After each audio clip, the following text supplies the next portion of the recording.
ओम अरुणोदराय नमः। नमस्कार दोस्तों, मैं डॉक्टर कुलदीप कुमार पांडे आप सभी प्रिय मित्रों का स्वागत करता हूं। आज 31 दिसंबर 2022 जो समाप्त हो रहा है, आपका समय अच्छा व्यतीत हुआ होगा और आने वाले समय के लिए आप लोग को हैप्पी न्यू ईयर, नया साल ढेर सारी खुशियां लेके आए। जो हुआ उसे जाने दे, जो आने वाला है उस कल के लिए तैयारी हम लोग जुट जाए। यही इसी पर्पज से हम लोग नया वर्ष प्रारंभ करते हैं। आप लोग स्वस्थ हो, ईश्वर की असीम कृपा, माँ महाराज गणपति जी आपके ऊपर सदैव उनका आशीर्वाद बना रहे। इन्हीं कामनाओं के साथ आज के टॉपिक का शुभारंभ करते हैं। आज प्राचीन इतिहास के अंतर्गत हम लोग प्रस्तर युग या पाषाण युग आदिम मानव के विषय में जानेंगे। आइए प्रारंभ करते हैं।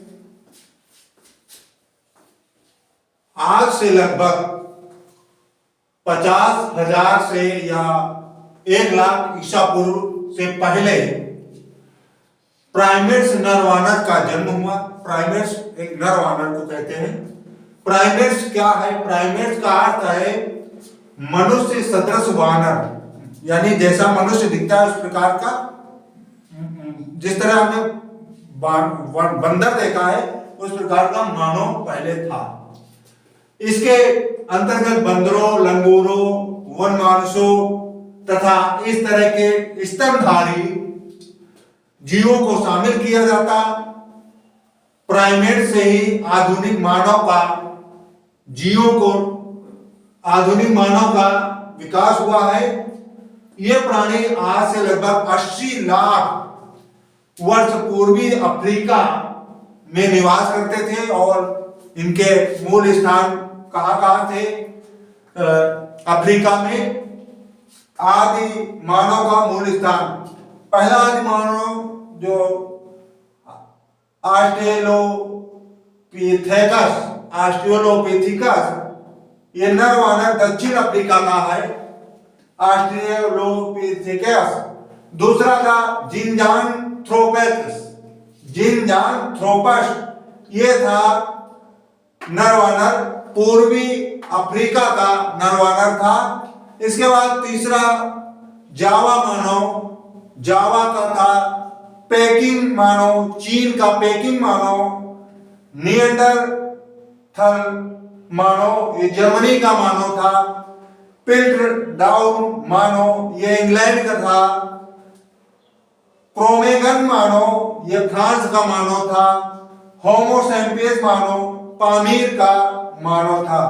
तो ये थे मानव के कुछ स्थल जो अभी। इसके बाद पूरा पाषाण काल का जो समय लिथिक युग या आकेटक एवं खाद्य संग्राहक के विषय में चर्चा करते हैं।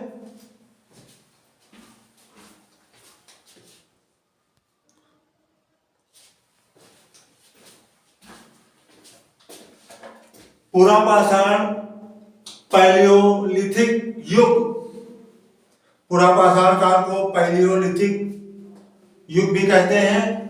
आकेटक एवं खाद्य संग्राहक का समय था मानव का। मानव का धरती पर पैदा होने का आरंभ संभवतः अति नूतन प्लेस्टोसीन युग माना जाता है। इसी समय गाय, हाथी और घोड़ा आदि का उद्भव हुआ होगा। जब भारत में आदि मानव पत्थर के अनगढ़ और अपरिष्कृत औजारों का प्रयोग करता था, इस काल को आकेटक एवं खाद्य संग्राहक काल के रूप में जाना जाता है। यानी जो औजार बनाए जाते थे पत्थरों के, सुडौल रहते थे, उनका कोई आकार नहीं होता था, ठीक है ना। उस प्रकार के औजार बनाए जाते थे। कैसे कैसे औजार थे आप देख लीजिए। पत्थर के यूं करके यूं रहा होगा, ठीक है ना, ऐसे करके यूं रहा होगा। इस प्रकार के जिनका कोई आकार नहीं होता था। अब हल्का सा यूं पत्थर है और इधर ये नुकीला हो गया तो ऐसा पत्थर हो गया, हथौड़े यूं हो गया। ये औजार, इस प्रकार के औजार बनाए जाते थे। इन्हीं को जैसे काटने के लिए काम में लेना तो उनको तराश दिया, हल्का सा घिस दिया, इस प्रकार के औजार बनाए जाते थे। भारत में पाषाण कालीन मानव के शारीरिक अवशेष जीवाश्म नहीं प्राप्त हुए हैं कहीं से भी। इस काल में मानव का जीवन केवल शिकार, खाद्य संग्रह पर। इस समय जो मानव का अनपढ़ था, कुछ जानता नहीं था, तो क्या करता था, शिकार करता था पशु पक्षियों का, उनको मार के उनके मांस का भक्षण प्रयोग करता था, उनके मांस को खाता था। पूरा पाषाण काल की अवस्थाएं हैं, 3 प्रकार की अवस्थाएं 3 भागों में बांटा गया है पूरा पाषाण काल को अध्ययन की दृष्टि से। पहला निम्न पूरा पाषाण काल, दूसरा मध्य पूरा पाषाण काल और उच्च पूरा पाषाण काल। प्रथम, द्वितीय, तृतीय 3 प्रकार की अवस्थाएं हैं।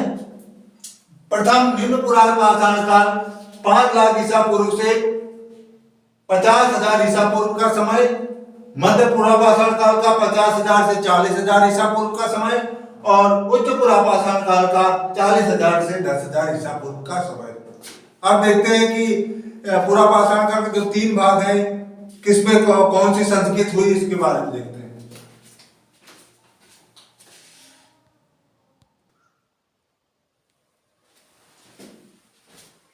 पूरा पाषाण काल के क्षेत्रों को किस प्रकार देखेंगे, आइए देखते हैं। बांटा गया 3 भागों में, उनके क्षेत्र कहाँ कहाँ आ सकते हैं। निम्न पूरा पाषाण काल और मध्य पूरा पाषाण काल, उच्च पूरा पाषाण काल, ये 3 काल थे। जिसमें निम्न पूरा पाषाण काल जो संस्कृति थी, शल्क संस्कृति, मध्य पूरा पाषाण काल की फलक संस्कृति, फलक संस्कृति, उच्च पूरा पाषाण काल में शल्क और फलक दोनों प्रकार की संस्कृतियां उच्च पाषाण काल में प्रारंभ हो गई थी। शल्क संस्कृति 2 स्थानों से है, सोनी घाटी या सोहन घाटी कह सकते हैं, पाकिस्तान का क्षेत्र है ये। एक स्थान ये हो गया। दूसरा स्थान था बेलन घाटी, जो मिर्जापुर का क्षेत्र था, यहां से प्राप्त हुई शल्क संस्कृति के अवशेष प्राप्त हुए हैं। मध्य पूरा पाषाण काल में फलक संस्कृति प्राप्त का सोन घाटी क्षेत्र, बेलन घाटी क्षेत्र, नर्मदा घाटी और तुंगभद्रा घाटी, इन घाटियों से फलक संस्कृति के अवशेष प्राप्त हुए हैं। अवशेष उच्च पूरा पाषाण काल के अंतर्गत शल्क और फलक संस्कृति दोनों ही संस्कृतियां प्राप्त हुई हैं। कहाँ कहाँ क्षेत्र था इनका, तो बेलन घाटी, छोटा नागपुर पठार, मध्य भारत, गुजरात, महाराष्ट्र, कर्नाटक, आंध्र प्रदेश, इन स्थानों से उच्च पूरा पाषाण काल यानी शल्क और फलक संस्कृति के अवशेष प्राप्त हुए हैं। अब इसके पश्चात जानते हैं निम्न पूरा पाषाण काल के का विस्तार, इसके बारे में जानते हैं कि इसमें क्या क्या हुआ।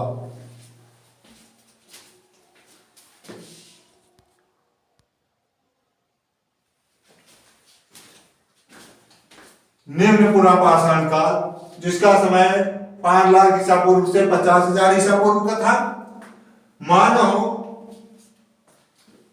मूलतः क्वार्टजाइट पत्थर का उपयोग करते थे। इस समय इस काल के उपकरणों को 2 भागों में विभाजित किया गया है। इस काल में औजारों का प्रयोग करता होमो इरेक्टस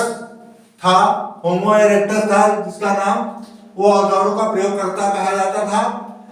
और इस काल में 2 प्रकार की संस्कृति का विकास हुआ। पहले थी चापर चॉपिंग, फेबुल संस्कृति का सर्वाधिक उपकरण पंजाब की सोहन नदी घाटी से प्राप्त हुए हैं। इसी कारण इसे सोहन संस्कृत कहा जाता है। दूसरा था हैंडक संस्कृत। इस संस्कृत के उपकरण सर्वप्रथम मद्रास, चेन्नई जिसे आज कहते हैं, के समीप बादमदुराई तथा अतिरमपक्कम से प्राप्त किए गए हैं। इसे मद्रास संस्कृत कहते हैं यानी हैंडेक्स संस्कृत जो है मद्रास संस्कृत है। सर्वप्रथम आग का प्रयोग करने का प्रमाण निम्न पाषाण काल में चीन की गुफा का नाम था चाओ जू कोजीन, एक गुफा है, वहां से आग के अवशेष प्राप्त हुए थे। 1863 ईस्वी में मद्रास के पास पल्लवरम नामक स्थान से प्रथम हैंडेक्स हाथ की कुल्हाड़ी प्राप्त की। किसने? रॉबर्ट ब्रूस फुट ने प्राप्त की थी 1863 ईस्वी में मद्रास के पास पल्लवरम नामक स्थान से। और ये रॉबर्ट ब्रूस फुट क्या थे? अंग्रेज भूवैज्ञानिक एवं पुरातत्ववेत्ता थे Robert Bruce foot. Madhya Pradesh के भोपाल के पास एक भीमबेटका की गुफाओं और शैलाश्रयों, यानी शैलाश्रयों चट्टानों से बने आश्रयों में औजार प्राप्त हुए हैं मध्य प्रदेश के भोपाल के पास से। और ये लगभग औजार जो प्राप्त हुए लगभग 1 लाख ईसा पूर्व के बताए गए हैं। मानव की खोपड़ी भारत का एकमात्र मानव जीवाश्म प्राप्त हुआ है। और यह कहां से प्राप्त हुआ है? मानव की खोपड़ी मध्य नर्मदा घाटी के हथनौरा का होशंगाबाद में है, जहां से प्राप्त हुआ है। ये तो थे निम्न पुरापाषाण से संबंधित। इसके बाद कल देखेंगे मध्य पुरापाषाण से संबंधित, फिर उच्च पुरापाषाण। आज यहीं तक समाप्त करते हैं, कल फिर से आगे चर्चा करेंगे। धन्यवाद दोस्तों, नमस्कार।